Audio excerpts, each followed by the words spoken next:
నాలుగు పదహారు అంటున్నారు పునరుద్ధానము జీవము నేనే, నా యందు విశ్వాసం ఉంచువాడు చనిపోయినను బ్రతుకులు హల్లెలూయా. ఆయన యందు విశ్వాసం ఉంచువాడు. లాజరు లేవలేదా? లాజరు అంటే బయటికి రాలేదా? అది అడ్వర్టైజ్మెంట్. ఆయన చూపించాడు కదా. ఆయన నేను చనిపోయి లేచాడు కదా 3వ దినం. 4 రోజులు కూలిపోయిన లాజరు లేపాడు కదా. ఆయన ఈ లోకానికి వచ్చినప్పుడు, ఇక్కడికి వచ్చినప్పుడు, ఆ మధ్యాకాశానికి వచ్చినప్పుడు ప్రభువైన యేసుక్రీస్తు వారు ఆ సమాధిలో ఉన్న మదారమ్మ ఆయన ఎంట పెట్టుకొని వస్తారు. సజీవులుగానే నిల్చున్న మనం కాడికి చనిపోయిన వారిని ఎంట పెట్టుకొని వస్తారు. ప్రభువైన యేసుక్రీస్తు వారి వాక్యాన్ని మనం నమ్మాలి. కాబట్టి మరి ప్రత్యేకంగా ఈ దినమందు మదారయ్య గారు మరి ఎంకమ్మ గారు వారి యొక్క మరొకసారి జ్ఞాపకం చేసుకున్నాము.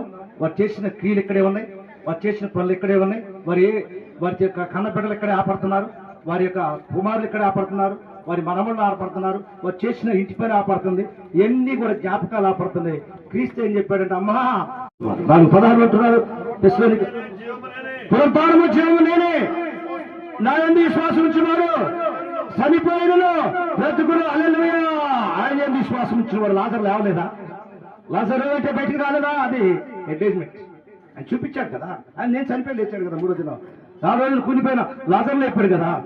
ఆయన ఈ లోకానికి వచ్చినప్పుడు, ఇక్కడికి వచ్చినప్పుడు, ఆ మధ్యాకాశానికి వచ్చినప్పుడు ప్రభువైన యేసుక్రీస్తు వారు ఆ సమాధిలో ఉన్న మదారమ్మ ఆయన ఎంట పెట్టుకొని వస్తారు. సజీవులుగానే నిల్చున్న మనం కాడికి చనిపోయిన వారిని ఎంట పెట్టుకొని వస్తారు. ప్రభువైన యేసుక్రీస్తు వారి వాక్యాన్ని మనం నమ్మాలి. కాబట్టి మరి ప్రత్యేకంగా ఈ దినమందు మదారయ్య గారు మరి ఎంకమ్మ గారు వారి యొక్క మరొకసారి జ్ఞాపకం చేసుకున్నాము. వారు చేసిన క్రియలు ఇక్కడే ఉన్నాయి, వారు చేసిన పనులు ఇక్కడే ఉన్నాయి.